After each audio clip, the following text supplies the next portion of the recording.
ভাই মরগা খুলেন চাই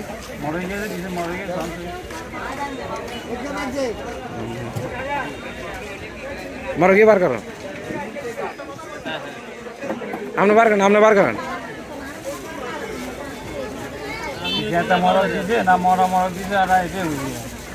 মরগি যে বেচে আমি মরগিকে জবত করো না হ্যাঁ এটা কেমনে যাবো বুঝছো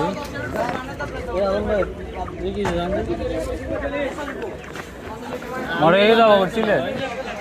মরগি যাবো করছে নাকি যাবো বলে সামনে কাটানো তো মরগিতে যাবো করছে সামনে কাটানো আছে হ্যাঁ রক কাটা থাক না আমরা দুটো সাইডে কাটা যায় সামনে আমরা যে ছুরি চালাইছি ছুরি চালাই তো সামনে কাটবো না আবার করে রক কাটছি তুই যদি মরগিকে রাখাম তুই যদি মরগিকে যদি জব করো মরগি সামবাইন কাটে না রক কাটছে কেন সাম্বা কাটে না হ্যাঁ দেখেন বসুরহাট বাজারে মরগ বিক্রি করতেছে আপনার মরগ এমন ভাবে জব করছে যেটা যদি জীবিত মরগ হইতো জব করার সময় চামড়া কাটা যাইতো চামড়া কাটা জানো মরা মরগ ধরে দিছে দেখেন এই উনি চামড়া সিরিয়াল আর দেখেন এ ভদ্রলোক আমি এখনো চামড়াটা সিলিও না আচরণ রক্তটা কাটা গেছে তো রক কাটি গেছে চামড়া কাটা জানো এই চামড়া রক কেন কাটছেন আপনি চামড়া আমরা রক পুরা মরগ কি হয়েছে কালসা রকটা কিভাবে কাটছেন আপনি এখন আপনি কি করবেন করেন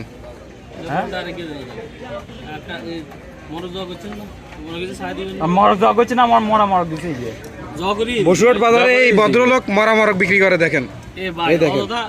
মরা মরগ বিক্রি করে ভাই কথা বাড়ায়েন না কথা বাড়ায় আপনি আমার চিনেন না কথা বাড়ায়েন না আপনি যদি তর্ক করেন ভাই ত্রিপল লাইনে কল দিব হ্যাঁ তর্ক করলে ত্রিপল লাইনে কল দিব হ্যাঁ চেঞ্জ করে দিব আপনি যে মরা মরগ বিক্রি করেন এটা তো তার প্রমাণ ভাই ভাইজান আপনি একটু দেখেন চাই এই মরগটা যদি জীবিত মরগ হতো এটা জব হইতো না জব হয়েছে এই মরগটা আপনি বলেন দেখেন আপনি তো বিজয় জানা আপনার লোক আসিল না আপনার লোক আসিল না আমি তো ওরে বলতেছি কি রে ভাই আমরা রক কি কাটা গেছে না রক কাটা গেছে মরগ জব করলে তো সামনে কাটা যায় এটা যদি জীবিত মরগ হইতো এটা যে জব করতে রাখেন না এটা যে জব করতে সামনেটা কাটা দেব না মরগে সামনে কাটা যায় না রক কাটা গেছে এটা কিভাবে সম্ভব ভাইজান আপনারা আগে বললেন তো